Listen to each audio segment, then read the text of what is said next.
Good morning, students. How are you? I hope all are very fine.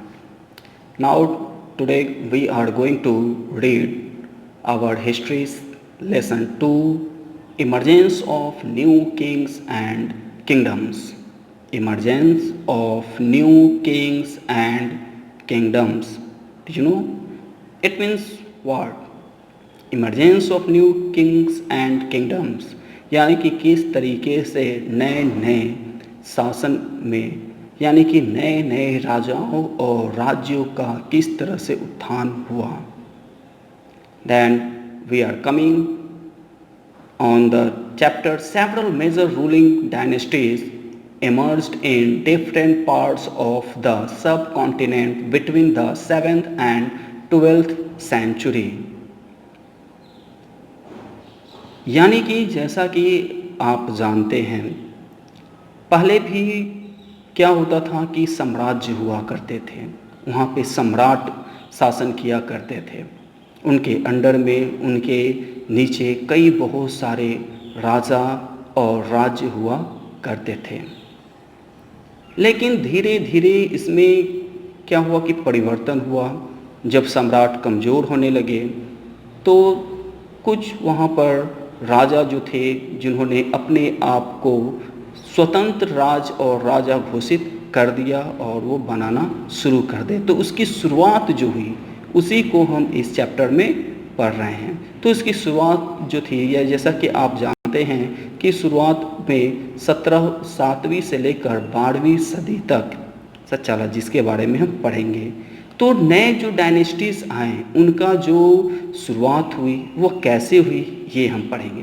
Bye the 7th century there were big landlords और warriors chief no different regions of the सब continents.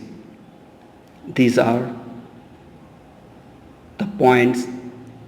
Existing kings often acknowledge them as their samantas or subordinates. They were expected to bring gifts for their kings or overlords and provide them with military support. तो उनका जो नए नए आने का कारण क्या हुआ, तो कुछ कारण क्या थे. जैसे कुछ लोग सोचते थे कि सम्राट के अंडर में रहेंगे, तो नए नए जो राज्य आए उसका कारण क्या होने लगा.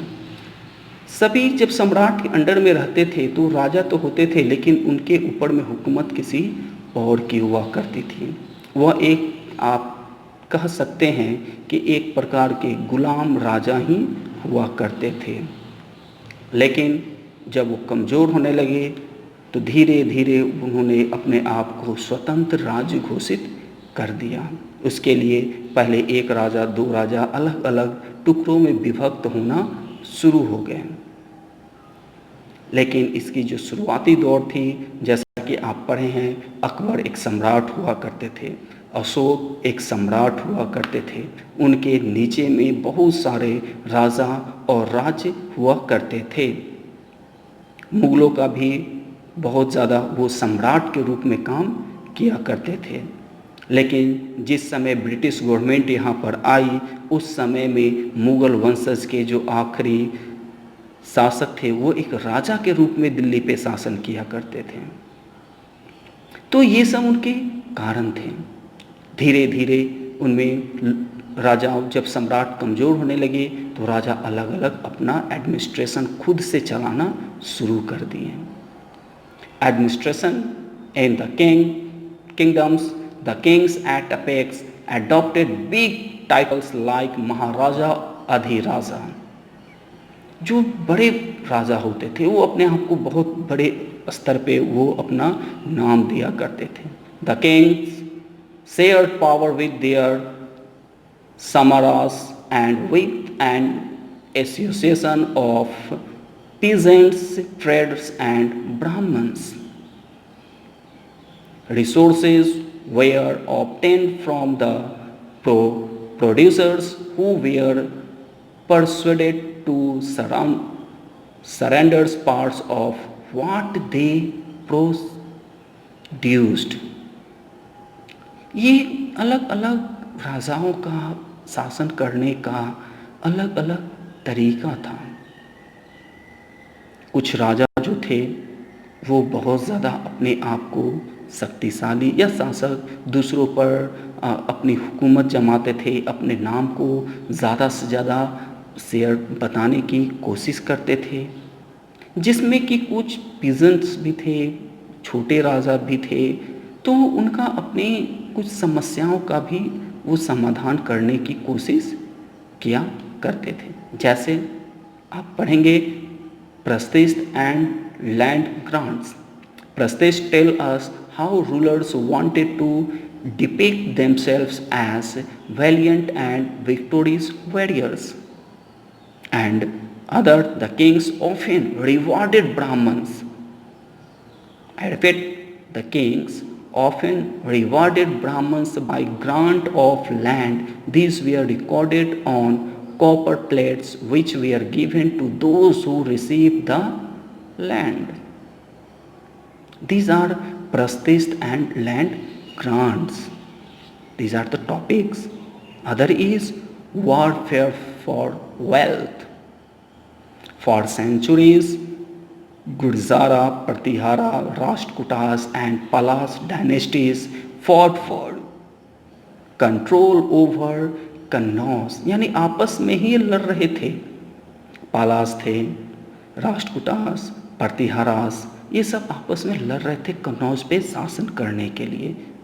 The long drawn conflict is known as a tri parties struggle, और इसी को हम लोग ट्री पार्टीज स्ट्रगल के रूप में जानते हैं। वाई, क्यों जानते हैं? क्योंकि इसमें 3 पार्टियां थी, 3 राजा थे जो लड़ रहे थे। Sultan Mahmud of Ghazni raided the subcontinent 17 times between AD 1000 AD to 1025. 1025.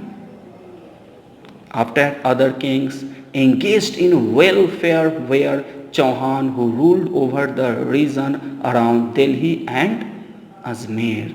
Then these are the causes. These are, other is the Cholas dynasty. The Cholas dynasty. Cholas were from a small family of Urezur. The successor of Vijaya conquered neighboring regions and the kingdoms grew in size and power. Cholas were big temple builders. 2 famous temples were in Thanjavur and Gangkondachollapuram. These are 2 famous temples that built by Cholas dynasty. Agriculture was well developed along with various methods of irrigation. Association of traders known as Nagarams also performed administrative functions in the town. यानी कि चोलास के जो शासन प्रणाली थी, जो शासन करने के तौर तरीके थे, वो बहुत ही अच्छे थे। जैसे आपने पढ़ा कि वो बड़े बड़े मंदिरों का भी निर्माण कराया, सिंचाई भी करवाते थे, खेती बाड़ी पर भी किसानों की मदद किया करते थे, और उनका जो शासन करने का तरीका था वो किसी दूसरे राजाओं से बेहतर था। अदर इज समानतास, the subordinates of kings or overlords who used to bring gifts for their kings or overlords. Maharaja Adhiraja, who was Maharaja Adhiraja? A high sounding title used for great king over lord. Then these are the cause. These are, तो यहाँ पर मैंने आपको संक्षिप्त में जो आपका chapter था emergence of new Kings and kingdoms का वर्णन किया। आप इसे बार बार पढ़ें, इस वीडियो को बार बार देखें, जो मैंने आपको PDF दिया है उसे पढ़ें और बार बार समझने की कोशिश करें।